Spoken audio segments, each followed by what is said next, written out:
Good morning, students. Welcome back. All of you know now this is chapter 13, air and water, and this one is part 2. In first part we discussed about air, and in this part we will see water. All of you know now water is necessary for us. Water is the most abundant substance on planet Earth. It covers about 3/4 of the Earth's surface. All living things need water to survive. Without water, we can't live. Plants and all living things, means animals, birds, we can't live without it.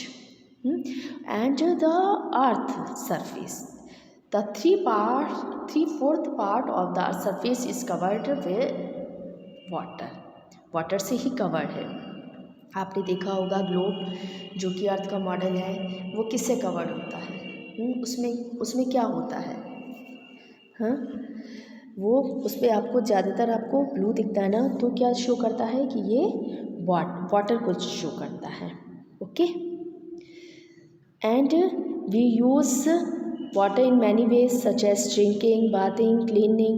Water is present in all the 3 forms in nature. और water की 3 forms होती हैं. All of you know water, we can find water in 3 forms such as ice on mountains, water in rivers, oceans, seas, lakes, etc.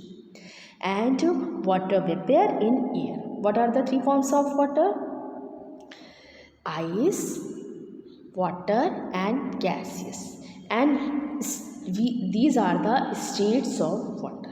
Okay, all of you know water के chapter में water chapter you see ना states of water such as solid, liquid and gas. Solid form ice, liquid form water and gaseous form stream or water vapor.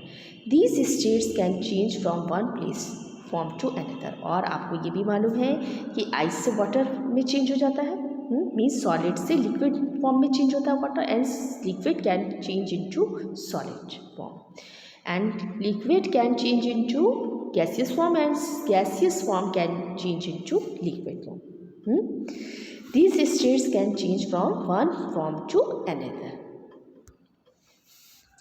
The process of fast conversion of liquid of gas is called boiling. Boiling is different from evaporation as it is fast process while evaporation is very slow process.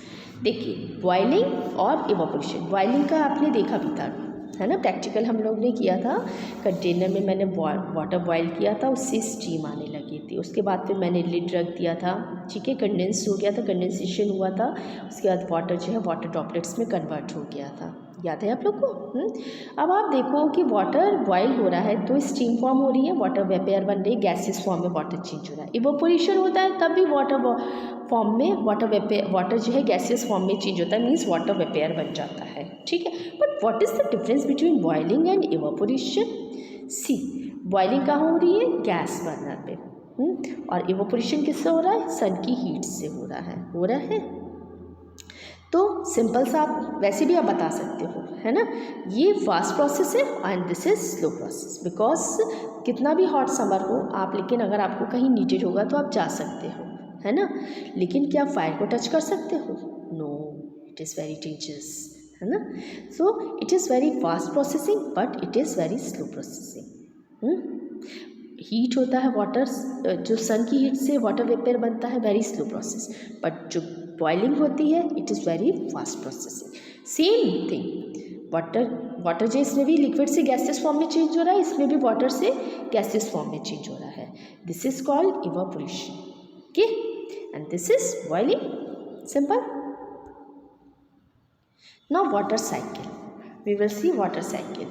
In nature, water keeps on changing its form continuously through evaporation and condensation. The sun heats up the earth. This heat changes water in the rivers, seas, lakes and ocean to water vapor. As the water vapor rise up, they cool and become tiny drops of water.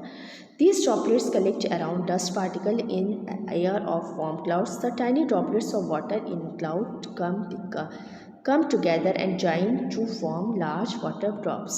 When clouds become full and heavy, these droplets fall on the ground as rain. The rainwater runs back into the river, seas, ocean, etc. These processes go on continuously and called the water cycle.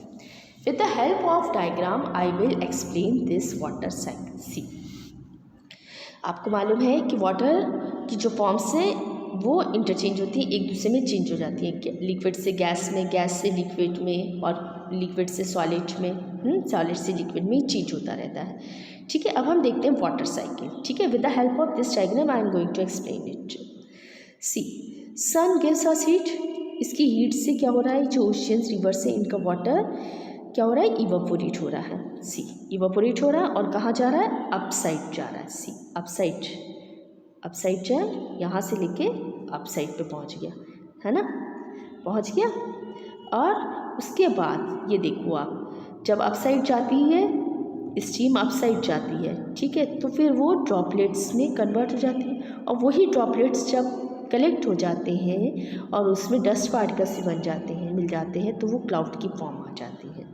ठीक है, condensation होता है और वो cloud की form में आ जाते हैं। उसके बाद वो फिर से वही ड्रॉपलेट्स जब हैवी हो जाती हैं, मतलब कलेक्ट हो जाती है, तो रेन के फॉर्म में अर्थ पर चले जाते हैं, मीन्स रिवर्स और ओशियन में वो वाटर चला जाता है। फिर से इवापोरेट हुआ, ये देखो इवापोरेट हुआ, ये है वाटर वेपर की फॉर्म में, फिर से अपसाइड चला गया, यहाँ देखो चला गया, है ना, चला गया ना, यहाँ से आप देखो ये अपसाइड जाकर यहाँ वाटर फॉर्म में हो गया, ये सारी ड्रॉपलेट्स कलेक्ट हो गई। फिर उसके बाद यहाँ से कंडेंस ये हो गया, यहाँ पर ये कंडेंस हो गया क्योंकि ड्रॉपलेट्स में कन्वर्ट हो गया, मीट कंडेंसेशन हो गया। उसके बाद फिर ये रेन की फॉर्म में कहाँ आ गया, ओशियंस और रिवर्स में आ गया, अर्थ पे दोबारा आ गया। ठीक है, रेन की फॉर्म में, और फिर ये इवापोरेट हो। तो ये साइकिल है ना, ये सर्कल कंटिन्यूसली चलता रहता है, सर्कुलेट होता रहता है। Sky water cycle is the process by which water circulates between the sky and the earth in a continuous cycle. Understood what is the meaning of water cycle? Evaporate होगा water, फिर condensation होगा उसका, उसके बाद फिर वो rain की form में अर्थ में आएगा, फिर इवापोरेट होगा, फिर कंडेंसेशन होगा, फिर रेन की फॉर्म में आएगा, फिर वाटर का इवापोरेट होगा। तो ये साइकिल कंटिन्यूसली चलता रहता है। Understood? You have to make the diagram and do practice. Okay? Thank you and have a nice day.